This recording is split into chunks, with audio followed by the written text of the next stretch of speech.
YouTube. Anyway, hi. This is my reaction rant to Supergirl Season 1, Episode 19, titled Myriad. Hey! Anyway, that last episode, we all know, was the craziest one because it was, not really I wouldn't say crossover, but we had a guest appearance from CW's The Flash. Yes, Grant Gustin himself, playing Barry Allen, The Flash, was in the episode 18, titled World's Finest. And not only that, we finally see the long-awaited kiss between Kara and, James, only for James to go into zombie mode and walk out the door without saying a word, and everyone else, and we see like a marching band of freaking humans just walking down the street. And we find out that Myriad has been activated. But anyway, let's start this off. Apparently at the DEO, the entire DEO compound is under the influence of the Myriad project. And apparently, Non uses the mind control to order Lucy to release all the prisoners at the DEO, with the exception of the White Martian, because even he believes the White Martian's a little too much to handle. So he says, release everyone but the White Martian. And apparently, one of the prisoners, whose name is Maxima, tries to make her escape. Kara arrives to stop her. Unfortunately, she gets slowed down by a kryptonite bullet that was, I think, shot by either... I want to say it was shot by, Lucy. But anyway, like, Kara does get shot by a kryptonite bullet, so it slows her down while she's fighting Maxima. But, it was pretty funny, because Maxima, she looked and the name sounded familiar, so I looked her up again. Apparently, Maxima, she first appeared in Action Comics number 645, and, apparently she's the oldest child of a royal family of the planet Almerac. She's fiery-tempered, and she came to Earth in search for a suitable mare. Oh my god. She came to Earth to search for a suitable mate to sire herself an heir, meaning she came to Earth to look for a dude to give her a baby. Basically, yeah, she's a part of a royal family of a planet called Almerac. She's very fiery-tempered, and she came to Earth to look for a dude to get a baby. And basically, she left her betrothed, Ultra, behind. Whatever. But apparently,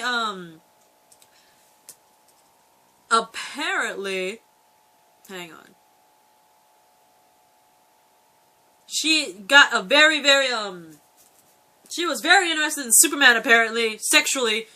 And she kept offering herself to Superman, asking him to be her mate and everything like that. Which is actually alluded in this episode, because when Maxima and Kara were fighting, she actually mentions the fact that she tried to get Superman to be her mate. And, of course, Kara's like, ew, right? But anyway, I also heard that Maxima, her team affiliations are apparently the Justice League and Superman Revenge Squad. Whatever that is. But anyway, her abilities are superhuman strength, superhuman speed, superhuman endurance, invulnerability, flight, telekinesis, empathy, telepathy, hypnosis, optical force beams, and force field generation. But yeah, Maxima! But anyway, I think it's the first time we've seen Maxima, although I'm not really sure. You guys can put in the comment section if we've seen her before all this, but I think this is the first time I've seen Maxima anyway. But, anyway, Kara is able to destroy the computer terminal at the DEO to pretty much stop the countdown from releasing all the prisoners. And, in order to do that, though, she has to stop the, DEO who's, like, brainwashed. So she uses the afterburners from her, spaceship pod to knock out the mind-controlled DEO to knock out the mind-controlled DEO members.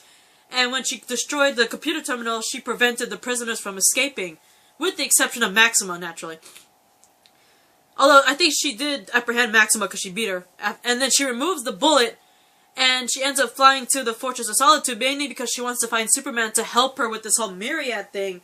Unfortunately, the robot, Kalex, tells Kara that he is off-world right now doing some sort of mission off-world. And when Kara tries to get Kalex to tell her about Myriad, Kalex refuses to tell Kara anything about Myriad. And, luckily for her, an image of Allura shows up in the Fortress of Solitude and explains to Kara that Kara, that Myriad is a mind control system that Astra and Non tried to use against the people of Krypton, and that's what pretty much led to their arrest and conviction. Because apparently Myriad, the mind control system, once it takes into effect, it literally cannot be stopped. There is nothing you can do to stop Myriad. So yeah, sucks for Kara right now, right?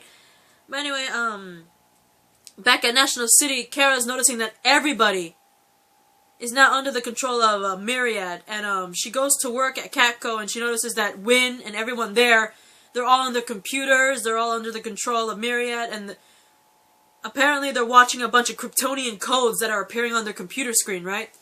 And she ends up getting a...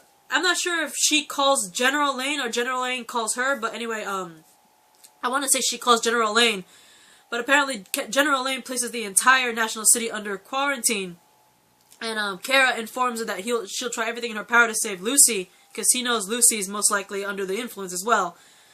And when Kat arrives at her office at Catco for some oddball reason, Kat is not affected by this Myriad. It's funny, because she's like, Kara, do this, that, and she's like on her phone, not even noticing that her entire staff is like zombified in a way, and that Supergirl's just standing there. It's funny that she says Kara, she's like, Kira, when she passes Supergirl, and it's funny because I guess she's so used to seeing Kara around that she didn't even notice that friggin' Supergirl was the one there instead of Kara.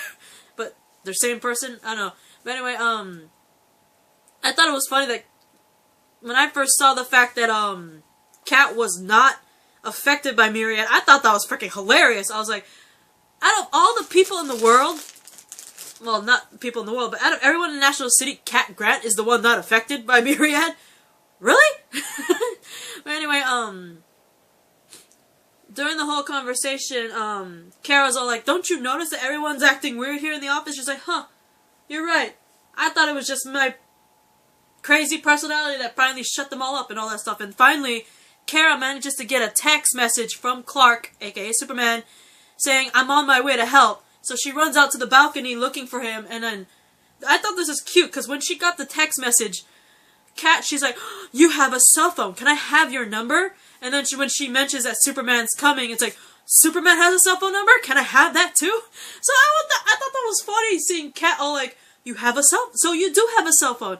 Let me have that number. Superman has a cell phone number? Let me have that number too. And it was just like, I love the fact that Kat's not affected by Myriad and she's still her crazy happy self, because this is just so funny in so many reasons. But anyway, Kara tells Kat, Superman just texted, he's on his way to help. She's like, really? And they both go on the balcony waiting for him. And they see him flying toward them, but unfortunately, when Superman arrives, you don't really see his face. He's like a little far away, but you see him flying toward them. Unfortunately, he ends up flying to the ground and joining everyone in the little walk of shame, because unfortunately he too gets mind controlled by Myriad. And Kara then notices Maxwell Lord entering the building with a headset that apparently is protecting him from Myriad. And apparently the reason why Kat is not affected is because Maxwell Lord sent Kat a pair of earrings, and it turns out that she's wearing those exact earrings that he sent her, which is apparently the same technology that is in his headset that is protecting them both from Myriad. And Max also tells probably the reason why Superman is affected by Myriad is because remember, he was a baby when his pod was sent to Earth. He was raised from babyhood all the way to adulthood on Earth. So he thinks it's the nature versus nurture thing. He was not really born, but he was raised on Earth since he was a baby. So, like all the humans, he's affected by it too, apparently. But anyway, Max tells Kara and Kat that Non is using Max's satellites to control the humans. But apparently his real goal is to kill all the Kryptonians. Right? And, let me rephrase that, you guys. Sorry. Max tells Kara and Kat that Non is using his satellites to control the humans. And, Max's real goal is to actually kill all the Kryptonians. meaning Non and his little Kryptonian army. And unfortunately, he's not really above sacrificing Supergirl and Superman for this cause either, apparently. But anyway, back at Non's lair, Non is very pleased with the plan, and we all see a newly reconstructed Indigo by his side, who is also pleased with this plan, of course.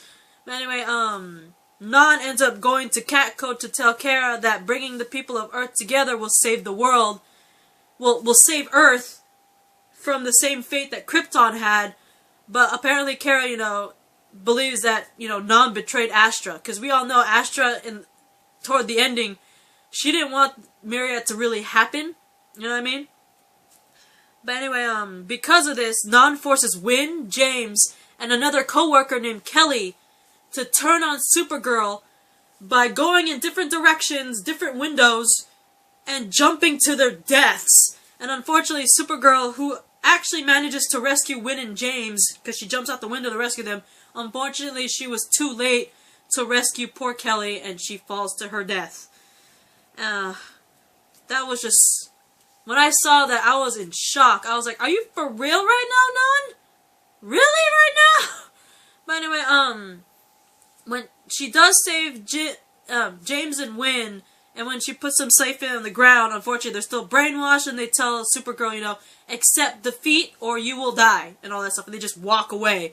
So it's like, I feel so sorry for Kara. I really wish the Flash was still around, but then again, I don't know if he will be able to be safe from Myriad, considering, even Superman was not immune to Myriad. I mean, he is a full-blooded Kryptonian, just like Kara, but he was controlled by Myriad because he was raised since babyhood on Earth. So being raised on Earth pretty much his whole life pretty much made him vulnerable to Myriad despite being a full-blooded Kryptonian. So I don't know what the Flash could have done. I think the Flash could have also been under the control of Myriad, but quite technically I don't know what could have happened considering that the Flash is a meta-human. But hey, who knows? You never know. But I wish, if it doesn't affect metahumans, I wish the Flash was around to help her. I'm just saying. But anyway, I am slowly starting to run out of time. I'm gonna try to keep going. Hang on. Meanwhile, during all this, apparently Alex and Jean are on a bus posing as a mother and son. Alex is wearing a blonde wig and Jean has shapeshifted into a little kid, and they're posing as a mother and son on a bus so they could elude authorities. And they managed to arrive at Eliza's home, aka Eliza Danvers, the mother. And they arrive at her home, where after a moment to calm her down, because,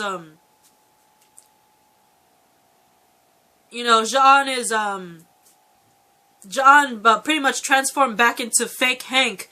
And, Eliza freaks out because she's like, you're the reason why my husband's dead and all that. And, they had to calm her down, and Alex and Jean had to explain to her that, this is not the real Hank, this is John Jones, an alien from Mars posing as Hank. And, John also they also tell the fact that Jean was the one that the real Hank was the one that killed, Jeremiah, because Jeremiah was protecting Jean and all that stuff. And, during that whole thing, Eliza also tells Alex and Jean about the fact that National City is under quarantine, and pretty much turns on the television to show them what's going on, right? After a conversation over what happened and looking at pictures of Jeremiah and his daughters, John Jones pretty much is able to gain the trust of Eliza, which is pretty cool. And it's cute because she ends up geeking out about him being a Martian. But anyway, I'll get into that more because I'm running out of time. I'll see you in the next video.